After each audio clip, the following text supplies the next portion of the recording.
Hello, അപ്പോൾ എല്ലാവർക്കും സുഖമാണെന്ന് വിശ്വസിക്കുന്നു. അപ്പോൾ നമ്മൾ ഈ ചെറുപ്പൻ്റെ ഷൂ ഒക്കെ പോളിഷ് ചെയ്താണ്ട് എങ്ങോട്ടാന്നല്ലേ നമ്മൾ കാലിക്കറ്റ് കണ്ടിട്ട് പോണത്. നമ്മൾ എന്തിനാ പോകണമെന്നൊന്നും എനിക്കറിയില്ല. ഉച്ചയ്ക്ക് ശേഷം മാറ്റി നിൽക്കും, ഞാൻ വരാം, നമുക്കൊന്ന് കോഴിക്കോട് പോവാണ്ടെന്ന് മാത്രമേ എന്നോട് പറഞ്ഞുള്ളൂ കേട്ടോ. പക്ഷെ എന്തിനാണ് എങ്ങനെയാണെന്നൊന്നും എനിക്കറിയില്ല. പിന്നെ നമ്മളെ കുട്ട വിളിച്ചാൽ എങ്ങോട്ട് പോകാനും ഞാൻ റെഡിയാണ്. എനിക്ക് ഭയങ്കര ഇഷ്ടമായിട്ടോ നമ്മളെ കുട്ടൻ്റെ കൂടെ പോകാൻ. അപ്പോൾ ഞങ്ങൾ രണ്ടാളും റെഡിയായി നിന്നപ്പോഴേക്കും കുട്ടനെ റെഡിയായി. ഞങ്ങൾ നേരെ വീട്ടിൽ നിന്ന് ഇറങ്ങിയിട്ടാ. ബൈക്കിൽ കയറിയപ്പോഴും ഞാൻ ചോദിച്ചു എങ്ങോട്ടാ പോകണമെന്ന്. അപ്പോഴും ആളൊന്നും പറഞ്ഞില്ല. അപ്പോൾ എൻ്റെ മൈൻഡിൽ വന്നത് എന്താണെന്നറിയോ, ഞാൻ കോഴിക്കോടായിരുന്നു പഠിച്ചിരുന്നത്. അപ്പോൾ ഇനി എൻ്റെ ഫ്രണ്ട്സിനെ കാണാൻ പോവുകയാണെന്ന് വിചാരിച്ചിട്ടാ. പക്ഷെ കാലിക്കറ്റിൽ നിന്ന് നമ്മളെ കോളേജ് മാറ്റും ചെയ്ത്. പിന്നെ ഞാൻ വിചാരിച്ചു ബീച്ചിക്കാവുമെന്ന്. ബീച്ചിക്ക് എന്താ കണ്ടൻ്റ് ആവുമല്ലോ, വീഡിയോ ഒക്കെ ചെയ്ത് തുടങ്ങിയില്ല വെച്ചിട്ട് അങ്ങോട്ട് കൊണ്ടുപോകാമെന്നാണ് ഞാൻ വിചാരിച്ചത്. പക്ഷെ നമ്മളതല്ല എൻ്റെ തെറ്റിദ്ധാരണ മാറ്റി മറിച്ചുകൊണ്ട് നമ്മൾ എങ്ങോട്ടാണ് പോകണമെന്ന് അറിയോ, നമ്മൾ ഡെക്കാത്തലോണിക്കാണ് കേട്ടോ പോണത്. ഇവിടെ എത്തിയപ്പോഴേക്ക് കാര്യം കത്തിയത്.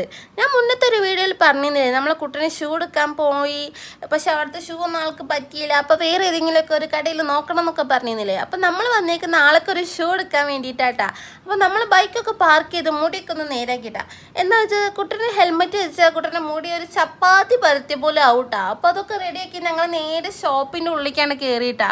ഇവിടെ എത്തിയപ്പോഴേക്കും ഒരു കാര്യം പറയാനുള്ളത് എന്താണെന്ന് വെച്ചാൽ, ഈ കാലിക്കറ്റിക്കൊക്കെ പോകുമ്പോൾ ഞാൻ കുട്ടനോട് പറയാറുണ്ട് നമുക്ക് ഈ ഷോപ്പിൽ എന്തെങ്കിലും ഒരു ദിവസം കയറണം കേട്ടോ. എന്താണെന്ന് വെച്ചാൽ ഒരുപാട് സ്പോർട്സ് ഐറ്റംസ് ഉള്ളൊരു കട കേട്ടോ.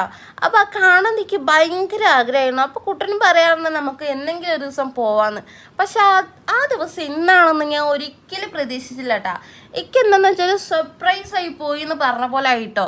അപ്പം നമ്മളത് ആ കുട്ടന് ഷൂ ഒക്കെ നോക്കി, ആ മിന്നാമിനി കളറും വെണ്ണറും കളറും ചേർന്ന ഒരു കളറായ ഷൂ ആണ് കേട്ടോ കൂട്ട എടുത്തത്. അങ്ങനെ ഷൂ ഒക്കെ എടുത്ത് ഇച്ചാപ്പൻ്റെ ഭാഗത്തിന് ഒരു സൈക്കിൾ കിട്ടിയപ്പോൾ ഓനെ കൊണ്ട് ഓടിപ്പിക്കാൻ പറ്റുമെന്നൊക്കെ നോക്കിയിട്ടാ. പക്ഷെ ഓനെ കൊണ്ട് പറ്റുന്നില്ല. അപ്പം എന്നെ കൊണ്ട് പറ്റുന്ന ഒരു സൈക്കിൾ എടുത്ത് ഞാൻ ഓടിക്കാൻ പറ്റുമെന്ന് നോക്കി. പക്ഷെ ഒരുപാട് നാളുകൾക്ക് ശേഷമാണ് ഞാൻ സൈക്കിൾ ഓടിക്കുന്നത്. അതുകൊണ്ട് തപ്പിപ്പഴൊക്കെ എനിക്കുണ്ട്. അപ്പം ഞാൻ ഒരു എയിം കിട്ടാത്തതുകൊണ്ട് നേരെ ഞാനത് സൈഡാക്കിയിട്ടാ. ഇച്ചാപ്പന് എന്താ വേറൊരു വണ്ടി കിട്ടിയിട്ടുണ്ട്, ഓനത് ഓടിക്കുന്നുണ്ട്. ഇതിൻ്റെ പേരെന്താണെന്നൊന്നും എനിക്കറിയില്ല. ഓടിക്കുന്നത് ഞങ്ങൾ രണ്ടാളും പിടിച്ചിട്ടാട്ടാ.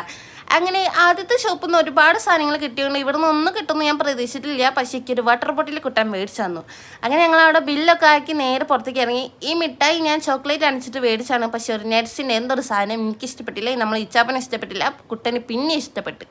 അങ്ങനെ തന്നെ നമ്മൾ രണ്ട് കുട്ടികൾ ഇതാ ബോട്ടിൽ നിന്ന് കളിക്കുന്നുണ്ട്. അവർക്കും ആഗ്രഹം ഉണ്ടാവും കളിക്കുന്നതൊക്കെ. ഈ ബോട്ട് എപ്പോഴാണ് മുങ്ങാന്ന് എനിക്കറിയില്ല. അപ്പോൾ ഞങ്ങൾ നേരെ ഇതാ അവിടെ നിന്ന് ഇറങ്ങി. അപ്പോൾ ഇതൊരു ചെറിയ വീഡിയോ ആണ്. ഇതിൻ്റെ പാർട്ട് 2 ആയിട്ട് ഞാൻ വരുന്നതാണ്. അപ്പോൾ എല്ലാവരും സബ്സ്ക്രൈബ് ചെയ്യാനും ലൈക്ക് ഇടാനും കമൻറ്റ് ഇടാനും ഷെയർ ചെയ്യാനും ഒന്നും മറക്കല്ലേ. അപ്പോൾ ബൈ.